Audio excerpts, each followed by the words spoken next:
5.16 혁명 벌써 59년이 됐네요.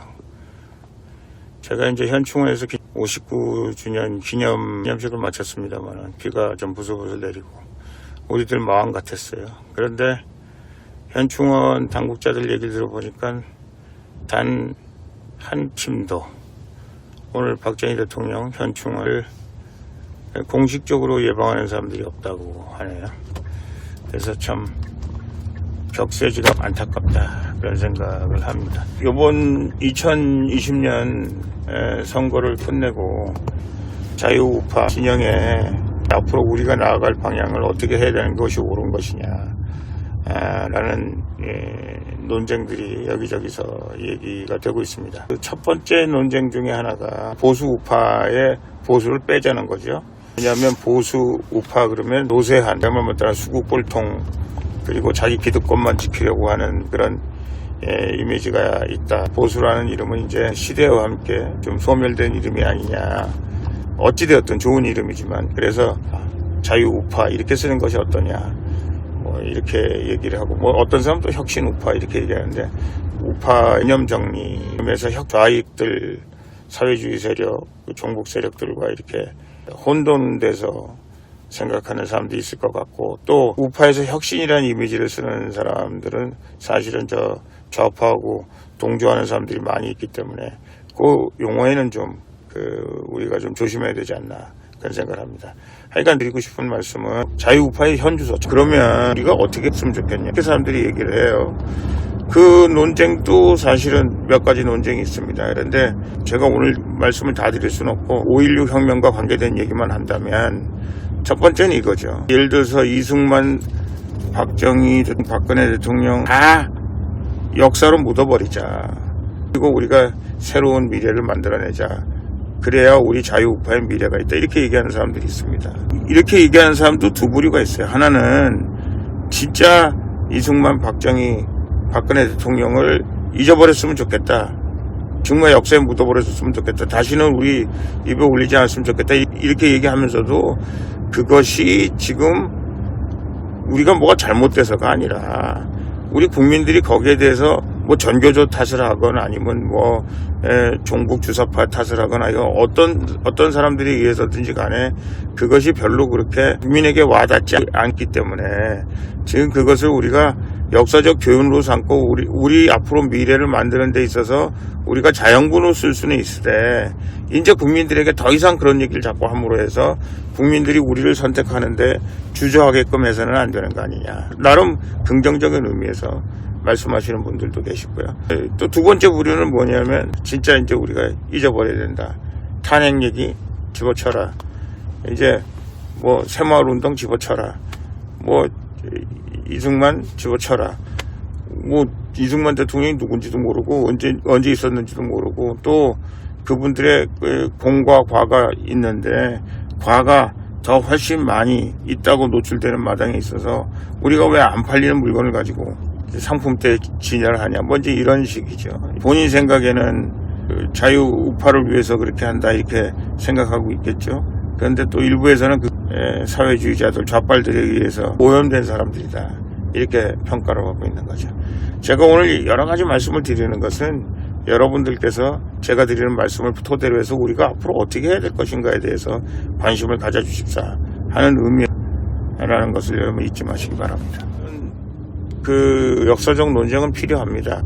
그리고 해야 되고요. 또 정확한 진단을 바탕으로 해결책이 나와야 된다 이런 말씀을 드립니다.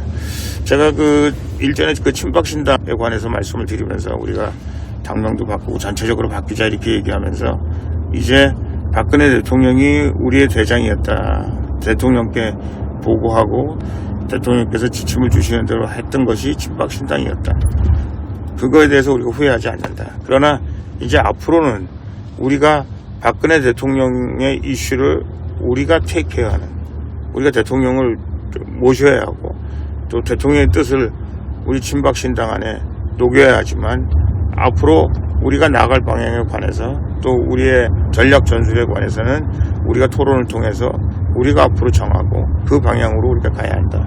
그리고 우리가 대한민국 역사의 주류로 등장했을 때 탄핵의 문제가 됐건 박정희 대통령의 문제가 됐건 이런 문제들에 대해서 좀 더 명확하고 분명하고 확실하게 규명을 해야 된다. 이렇게 제가 말씀드린 적이 있습니다만 여러분 기억하시리라고 생각합니다. 자, 제가 이제 오늘 5.16 혁명 기념일을 제가 여러분에게 드리고 싶은 말씀이 있어요. 역사는 지워지지가 않습니다. 역사는 지워지지가 않고요. 그리고 역사의 평가라는 것은 아직도 담론을박하고 있는 사람들이 많이 있습니다만은 조금 더 세월이 지나면 더 명확하게 역사를 알 수 있다라는 걸 대전제로. 두 번째는 역사는 말이죠. 제가 지금 안경 쓰고 있습니다만은 어떤 안경을 쓰고 있느냐에 따라서 파란 안경을 쓰고 있으면 안경을 바탕으로 한 역사 읽기가 되는 거고요. 빨간 안경을 쓰고 있으면 빨간 색을 바탕으로 한 역사 읽기가 되는 것입니다. 제가 무슨 얘기 하려고 그러는지 잘 알고 계시죠. 지금 대한민국에 있어서 가장 어려운 숙제라고 말씀드릴 수 있는데 우리가 6.25 사변이 1950년에 시작해서 1953년에 끝났는데 아직도 좌파, 우파, 공산주의, 사회주의와 자유민주주의의 대립이 아직도 끝나지 않았다.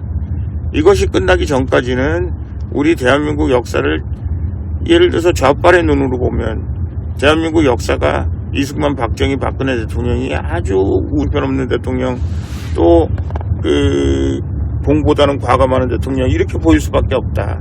그거 인정한다. 그러나 우리 대한민국을 자유민주주의와 시장경제와 한미동맹과 이런 입장에서 보면 우리 박근혜 대통령, 박정희 대통령 그리고 이승만 대통령이 보일 것이다. 보면 역사로부터 뿌리채 흔들려서 뽑혀나가는 그런 모습들을 바라보고 있는데 그러면 어떻게 해야 우리 역사를 바로잡을 수 있을까? 제가 여러분에게 말씀드렸습니다. 우리 혁명군, 제2의 혁명, 우리 보수 우파, 신박신당 지지하고 썩기를 사랑하는 애국 시민들 우리가 하나 뭉쳐서 다시 한번 우리가 대한민국의 새로운 혁명 우리가 성공했을 때 많이 우리가 역사를 바로잡을 수 있다. 그렇게 생각합니다. 중요한 건 이 역사가 5.16 혁명을 이어가는 역사, 우리 대한민국의 새로운 혁명의 역사가 대한민국의 미래요, 희망이요, 세계 속의 대한민국이다 하는 것을 여러분들 잊지 마시기를 바랍니다. 자유민주주의 시장경제 그리고 한미동맹이 없었다면 대한민국이 세계 10대 강국으로 발전할 수 있는 근거를 우리가 만들 수 없었다. 이거 부인하실 수 없습니다. 5,000년의 가난의 역사를 물리친 박정희 대통령 5.16 혁명이 없었다면 세계 10대 강국이 됐을 리가 만무죠. 여러분, 우리가 역사 속에서 이분들을 잊지 않는 것이 위대한 대한민국을 만드는 것이다. 저는 그렇게 생각합니다. 우리가 승리하는 것이 대한민국이 승리하는 것이고요. 우리가 승리하는 것이 세계 속의 대한민국을 만들어내는 것이라는 확신을 가지시기 바랍니다. 우리는 해낼 수 있습니다. 여러분, 역사의 신이 우리와 함께 할 것이며 대한민국의 미래가 우리를 학수고대하고 있다는 사실을 잊지 마시길 바랍니다. 충성!